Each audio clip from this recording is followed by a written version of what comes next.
father of all, but I feel like everybody got the rug swept out from underneath them. And one thing I noticed when we got in a room together, is just how much I missed it. That led to a lot of inspired moments. Much of the record was made at London's Rack Studios, so I ask if this should be known as Green Day's London album. Mike says, "We should have made an album in London years ago. It's a place that is very important to us." Billie Joe adds, "A lot of our favorite music is British, from the late 70s, punk rock, glam or Britpop, and we wanted to see what's in the water there. Making the record in London definitely had an influence on it. I was over visiting family and I thought I'd do some work in a studio, so I looked up where Liam Gallagher had recorded and that's how I ended up at Rack. I googled it. Tracks like The American Dream is Killing Me, Strange Days Are Here to Stay and Living in the 20s are fueled by today's strained political climate." Billie Joe says, "Living in the 20s is like we are living in the upside down, an alternate dimension from Stranger Things. My country is supposed to be the United States of America, but there's no unity at all. And so, I observe and I report what I see. And strange days are here to stay." The American Dream is Killing Me is about when Donald Trump got into office. The scary thing then was how there was so much anger, vitriol and divisiveness. It was so stressful the whole time. He adds, "Coma City includes the line, bankrupt the planet for assholes in space. With all the algorithms that people live on, there's so much false information, and there's people diagnosing themselves with Asperger's off TikTok. That's absurd to me. A lot of it is coming from that pressure of what the American dream means because it's just lost it altogether. I think about my parents. My mother was a waitress, and my father was a truck driver. He was a teamster, he was in the union and it was the 70s, so both of their incomes were able to come together and buy their own home. But that's impossible now.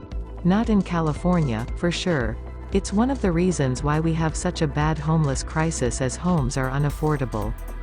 The trio are on social media, but admit they are not fans of the way youngsters discover new artists on apps like TikTok. Mike says, "Social media is great for kids, but if you're finding your music via algorithms then that's just being lazy. I like to organically find new things.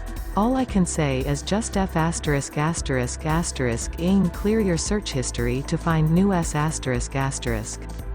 Trey laughs. "We say this now but as soon as we hang up, we'll be making a TikTok account." Billie Joe adds, I was told that brain stew was a sudden popular thing on TikTok with a lot of hip-hop kids dancing to it, and that's cool. But I don't have the patience to use it. It's just like, it's cool for other people but we're old school, man. That is why you won't find the passionate and outspoken songwriter venting on social media.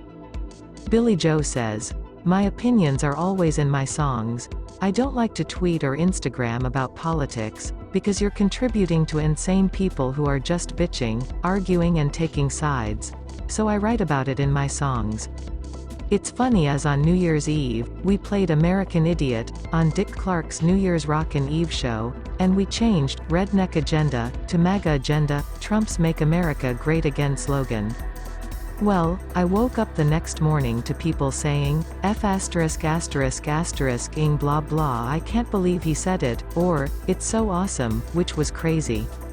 And then it's on Fox News and Elon Musk and Tom Morello are saying things about it. But it threw me as we'd pre-taped the show a month before and I'd forgotten about that lyric change.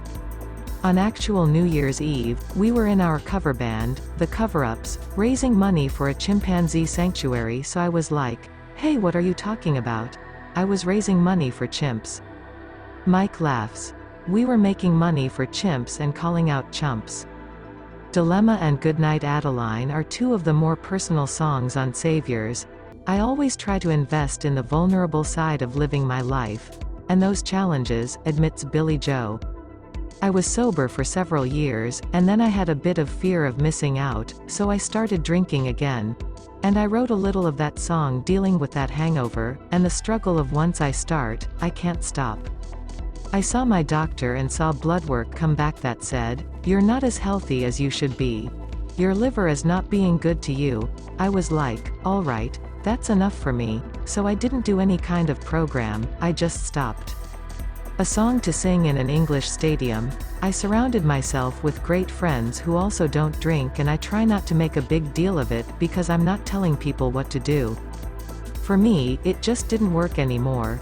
It was getting in the way of anything in my life that I wanted to accomplish or have relationships with. Melancholic Goodnight Adeline deals with depression. Billie Joe says, "The very last line is about when I get my S together, I know I'm going to climb my way out of this. I know I gotta wait for my phoenix to rise from the ashes of this." That song makes me think of singing in a stadium in England. It's got a chorus you can really sing along to. Another standout on Saviors is Father to a Son, a deeply personal song Billie Joe wrote about his children Joey and Jakob.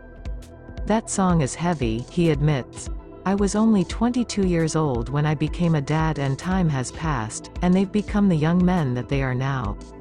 I wanted a moment like Wake Me Up When September Ends, which is a song about my father being a son.